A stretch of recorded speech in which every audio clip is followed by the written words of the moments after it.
Bonjour à tous et à toutes.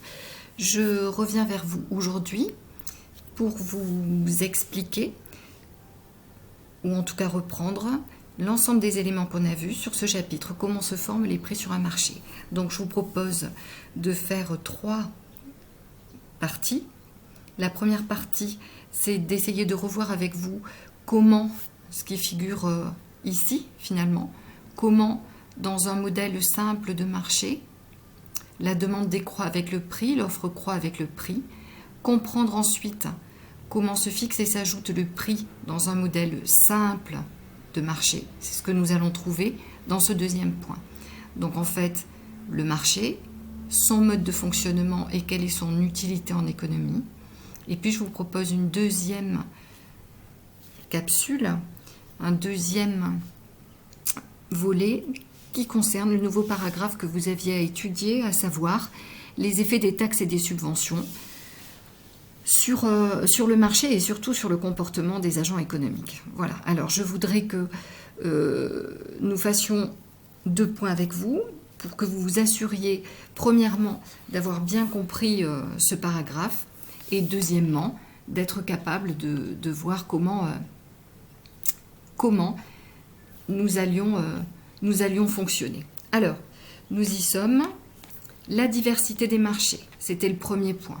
Je pense que c'est quelque chose finalement d'assez simple. Les marchés varient en fonction des produits, en fonction des lieux, en fonction des périodes. Donc, il y a une multitude de marchés qui peuvent prendre plusieurs formes. C'est ce que nous avons vu. Le marché est un lieu d'échange avec des acteurs et une diversité qui dépend de la nature des produits, de l'échelle, de sa taille. Il peut être national, régional, local, et son mode de fonctionnement. Enfin, c'est un lieu d'échange entre l'offre et la demande. L'offre et la demande, vous devez bien évidemment savoir les définir. Je vais quand même les rappeler. La demande, c'est l'ensemble des produits et des dépenses qui sont effectuées par les consommateurs, tandis que l'offre, c'est l'ensemble des produits qui sont destinés à être vendus sur un marché. Donc, d'un côté, des consommateurs et de l'autre des producteurs symbolisés par l'offre et la demande.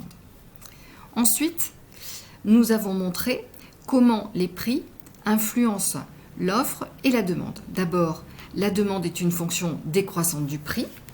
Eh bien, effectivement, vous êtes consommateur, ça va être assez simple à comprendre. Plus le prix va augmenter, plus la quantité consommée augmentera elle aussi. Et vous regardez l'allure de cette courbe de demande, elle est bien décroissante. C'est l'exemple de la demande de viande dans votre livre. L'offre, c'est peut-être, pour ce qui la concerne, un petit peu le contraire. L'offre est une fonction croissante du prix. Autrement dit, plus le prix est faible, plus l'offre sera faible. Si vous êtes producteur, vendre un produit à un prix très bas ne vous intéressera peut-être pas. Le vendre très cher vous permettra d'obtenir d'importants profits, à condition bien sûr que vos coûts de production soient inférieurs au prix du marché. Bilan, l'offre augmente quand le prix augmente. Donc fort de cette comparaison, c'est-à-dire une demande décroissante et une offre croissante, on peut aller examiner comment se fixe le prix d'un produit sur le marché. Vous aviez un exercice sur l'offre de melon, son prix de vente et la demande de melon. Et l'exercice que nous avions corrigé la dernière fois nous montrait que c'était à 3 € que la demande qu'on retrouve dans la courbe bleue et l'offre qu'on retrouve dans la courbe verte sont en équilibre. C'est-à-dire qu'il y a un prix d'intersection qui fait qu'à 3 €, producteurs et consommateurs sont en accord pour échanger environ 12 millions de tonnes de melons. Finalement, la mise en regard, comme on vous le dit ici, de l'offre et de la demande, c'est-à-dire la comparaison sur un graphique, et c'est là l'intérêt du modèle économique, c'est que en visualisant ça sur un graphique, ça nous évite d'avoir à décrire tous les marchés, d'où l'intérêt de ce modèle finalement. Le marché est un modèle pour les économistes qui permet de décrire une réalité parfois très diverse, très complexe. Voilà. Dans le cadre d'un marché concurrentiel, l'équilibre entre l'offre et la demande permet de déterminer le prix du marché. Nous avons donc appris que ce n'étaient ni les producteurs ni les consommateurs qui faisaient le prix, mais la rencontre des deux. Première leçon à tirer de cet exercice. Êtes-vous capable de l'expliquer ? Deuxième point. Le deuxième point, c'est de montrer que finalement, excusez-moi, le marché a aussi un autre atout. C'est qu'en cas de déséquilibre, si l'offre est supérieure à la demande, c'est-à-dire qu'il y a excédent, mais aussi si l'offre est inférieure à la demande, il y a pénurie, eh bien, le marché va résoudre ces cas d'excédent et de pénurie. Vous trouverez ça dans le document 3 de votre livre à la page 50. Donc, l'excédent, on l'a dit, c'est quand l'offre est plus importante que la demande. Les producteurs ont donc des invendus, des stocks. À ce moment-là, le marché va permettre d'en finir avec ce déséquilibre. Comment ? Par la baisse des prix. Quand vous avez des stocks, quand vous avez des excédents, eh bien les producteurs sont tentés de baisser leurs prix pour écouler ces stocks. Je vous parle souvent du marché des tomates à Niamey. Imaginons que les agriculteurs, les producteurs n'arrivent pas à écouler leurs tomates aujourd'hui sur le marché. Que vont-ils faire ? Ils vont proposer une baisse des prix. À ce moment-là, la demande augmente. Et si la demande augmente, elle permet de se rééquilibrer par rapport au niveau de l'offre. Et nous pouvons dire que grâce à la baisse des prix, on en a fini avec la pénurie. J'imagine aisément que vous avez pu et que vous êtes capable d'expliquer la situation inverse, c'est-à-dire cette fois le cas de pénurie. On a plus de demandes qu'on a d'offres.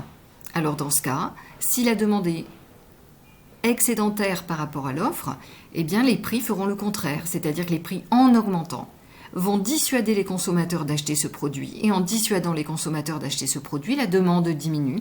Et si la demande diminue, elle s'égalise par rapport à l'offre. Alors en cas, je résume, en cas d'excédent, quand j'ai trop d'offres par rapport à la demande, les prix diminuent, retour à l'équilibre. En cas de pénurie, les prix augmentent, retour à l'équilibre. Finalement, vous pouvez tout seul faire des exercices d'application, c'est les questions qui se trouvent dans votre livre à la page 50, et vous retrouvez ainsi comment, en cas d'excédent, le prix baisse, baissant l'offre et augmentant la demande. En cas de pénurie, le prix augmente, haussant l'offre et baissant la demande. Finalement, le marché concurrentiel reste à l'équilibre. En cas de déséquilibre, la variation des prix qui en découle permet de revenir à l'équilibre. On continue. Et avant de passer au paragraphe suivant, c'est-à-dire celui que vous aviez à étudier cette semaine, quels sont les effets d'une taxe ou d'une subvention sur l'équilibre du marché, je voudrais m'assurer que vous avez bien compris ces deux points. Premier point, êtes-vous capable d'expliquer que l'offre est croissante par rapport au prix, que la demande est décroissante par rapport au prix ? Deuxième point, êtes-vous capable d'expliquer comment le marché fixe les prix ? Par exemple, sauriez-vous refaire ce graphique ? Sauriez-vous expliquer ce qui se passe en situation d'excédent, en situation de pénurie ? Expliquer comment, dans ces deux situations, grâce à la variation des prix, je vais revenir à l'équilibre. Je vous remercie de m'avoir écouté pour cette première partie de révision sur le marché. Vous écouterez la deuxième partie sur un autre enregistrement pour éviter que ces enregistrements ne soient trop longs. Je vous remercie beaucoup. À tout de suite.